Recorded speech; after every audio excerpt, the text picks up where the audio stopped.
How to pay your fees online. There are two ways to pay your fees online. One, from the website itself. Two, by downloading Total College app from Google Play. The steps for both are the same.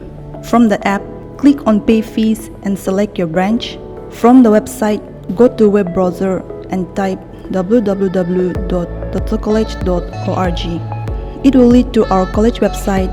On the top right of the screen, click on Pay Fees option.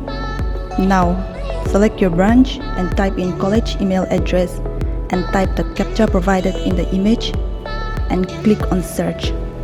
Select the fee you wish to pay and click Continue and Pay. After that, click on Proceed. Choose Credit or Debit Card. Select from the card option, enter the card details and click on Pay Now. You will need to enter the OTP received on the registered phone number and click Submit. Another option to pay your fees online is through net banking. Click on the net banking option, select your bank from the given option, click Pay Now and click Confirm. It will direct you to your bank's portal. Use your credential to log in and make your payment.